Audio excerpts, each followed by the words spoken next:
వచ్చిందేమో ఎండాకాలం. ఈ టైంలో మనకు బాగా ఉండే ప్రాబ్లం వాటర్. భూమి మీద చేసే పాపాలు ఎక్కువయ్యి వాటరు తగ్గిపోతూ వర్షాలన్నీ ఆగిపోతున్నాయి. సో ఇలాంటి టైంలో మాకు వాటర్ కావాలని కొంతమంది మేకర్స్ వచ్చి గవర్నమెంట్ దగ్గర రిక్వెస్ట్ చేస్తున్నారు. తాగడానికి బుక్కెట్ నీళ్ళు లేక అక్కడ జనం అల్లాడిపోతా ఉంటే ఇక్కడ గుండిగలు నీళ్లు నేలపాలు చేస్తున్నారు. So hi, hello everyone, welcome to jiggle Raja. ఈరోజు మన టాపిక్ ఏంటంటే, సో కొంతమంది సినిమా మేకర్స్ వచ్చేసి స్వయంగా గవర్నమెంట్ దగ్గరికి వచ్చి మాకు కొంత వాటర్ కావాలి అని అడుగుతున్నారు. సో ఎవర్రా ఈ వాటర్ కావాలని అడుగుతున్నారంటే, పాన్ వరల్డ్ మూవీ వారణాసి మనందరికీ తెలుసు. సూపర్ స్టార్ మహేష్ బాబు గారు, at a time SS Rajamouli గారు, వీళ్ళ కాంబోలో వస్తున్న మూవీ వారణాసి చాలా పెద్ద సినిమా అని. సో ఇలాంటి సిచ్యువేషన్లో చాలా వాటర్ వాళ్ళు యూజ్ చేసి అండర్ వాటర్ సీన్స్ తీయడానికి, అంటే ఎక్కడో కాదండి, హైదరాబాద్లోనే ఇక్కడే ఆ సీన్స్ తీయడానికి గవర్నమెంట్ దగ్గరికి వచ్చి కొంత వాటర్ కావాలి అని వాళ్ళు రిక్వెస్ట్ చేయడం, అక్కడ వాళ్ళని అడగడం జరిగింది. సో గవర్నమెంట్ వాళ్ళు ఏం రిప్లై ఇచ్చారు అనే దానికి ముందు ఫస్ట్ వీళ్ళు ఎంత వాటర్ అడిగారో ఒకసారి మనం వాళ్ళు ఇచ్చిన ఆధారాలను బట్టి చూద్దాం. ఫస్ట్ థింగ్, వీళ్ళు అడిగిన అక్షరాల నీళ్ళు అంటే ఎన్ని లీటర్లు అంటే 15 లక్షల లీటర్లు. షాక్ అయిపోయా. మరి అండర్ వాటర్ సీన్స్ చేయాలి అంటే ఇక మినిమం ఉండాలి, మినీ సముద్రమే కావాలి కదా అని అనిపించింది. 15 లక్షల నీటిని వాళ్ళు అడిగారు.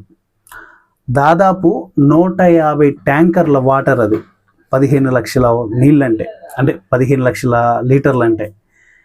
నాకు ఒకటి అర్థం కావట్లేదు, ఒక సినిమా తీయాలి అంటే చాలా కష్టపడాలి. ఆ కష్టం విలువ ప్రతి ఒక్కరికి తెలుసు. మేకర్స్కి తెలుసు, టెక్నీషియన్స్కి తెలుసు, ఆడియన్స్కి కూడా తెలుసు, ప్రజెంట్ ఇప్పుడున్న టెక్నాలజీని ఆధారం చేసుకుంటే. సో అలాంటి ఒక సినిమాని తీయడానికి ఇంత వాటర్ ఖర్చు చేసేదానికంటే ఎక్కడికో కొంచెం బయటికి వెళ్ళిపోయి సిటీ అవుట్స్కట్ కానీ లేదా ఈ వేరే రాష్ట్రాలకు వెళ్ళిపోయి అక్కడ అండర్ వాటర్లో సీన్స్ ఏమైనా ఉంటే చిన్న చిన్న చెరువులు కానీ లేకపోతే జేసీబీలు పెట్టి తవ్వించండి వాటర్ వచ్చే దగ్గర. అక్కడ ఏమైనా అండర్ వాటర్ సీన్స్ చేసుకుంటే బాగుంటుంది అని నాకు అనిపిస్తుంది. ఎందుకురా అంటే ఏంటి, దాదాపు 15 లక్షల లీటర్ల వాటర్ని వేస్ట్ చేయడం అంటే మామూలు విషయం కాదు కదా. ఎంతమంది ఫ్యామిలీస్కి ఆ వాటర్ ఉపయోగపడతాయి.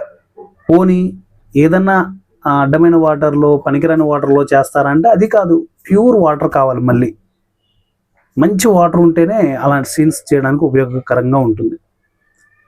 ఎందుకు ఇప్పుడు ఉన్నదే ఎండాకాలం, ఇలాంటి సిచ్యువేషన్లో అన్ని లీటర్లు తీసుకొచ్చుకొని మీరు పోసుకుంటే ఎన్ని ఫ్యామిలీస్, ఎంతమంది ఇబ్బంది పడతారు. సో గవర్నమెంట్ వాళ్ళు రిప్లై ఇచ్చిన విధానం చాలా బాగా అనిపించింది. ఏంట్రా అంటే, అలా ఇవ్వడం కుదరదు. ఎందుకంటే ఇప్పుడు ఉన్నదే ఎండాకాలంలో ఎంతోమంది ఫ్యామిలీస్ని ఇబ్బంది పెడుతూ వాటర్ ప్రాబ్లం ఉంది కాబట్టి మేము మీకు ఆ వాటర్ అనేది ఇవ్వడం కుదరదు అని ముఖాముఖిగా చెప్పేశారు. ఇక్కడ నాకు గవర్నమెంట్ పైన ఒక గౌరవం పెరిగింది. వాటర్ అండి, మనిషికి కడుపుకి ఆహారం ఎలాగో తాగడానికి వాటర్ అలాగా. వాటర్ లేకపోయినా, ఆహారం లేకపోయినా మనిషి బ్రతకలేడు. సో అలాంటి వాటర్ని ఇక సినిమా కోసం అడిగారు, వీళ్ళు ఇవ్వలేదు. అక్కడ నాకు నిజంగా గవర్నమెంట్ మంచి డెసిషన్ తీసుకుంది అనిపించింది. సో నెక్స్ట్, మరి షూటింగ్ ఏమైనా ఆపుకుంటారా, ఏమైనా పోస్ట్ పోన్ చేస్తారంటే లేదు. దానికి తగ్గ కొంత అప్డేట్ వర్షన్స్ టెక్నాలజీలో తీసుకొని అండర్ వాటర్ సీన్స్ క్రియేట్ చేయడానికి మేకర్స్ అండ్ రాజమౌళి గారు సన్నాహాలు చేస్తున్నారు. ఇలాంటి బెటర్ థింక్ రావాలి ప్రతి ఒక్క మేకర్కి. ప్రతిదాన్ని వేస్ట్ చేసుకుంటూ, ప్రతిదాన్ని విచ్చలవిడిగా ఖర్చులు పెట్టేసుకుంటూ వెళ్ళిపోవడం కరెక్ట్ కాదు. డిఫరెంట్గా ఆలోచించండి, డిఫరెంట్గా చేయండి. ఎందుకంటే కోట్లు ఇన్వెస్ట్ చేస్తున్నారు కదా సినిమాలకి. ఏం చిన్న చిన్న సినిమాలు ల్యాక్స్లలో, సియర్స్లలో తీయట్లేదు, 100 సియర్స్లో తీస్తున్నారు.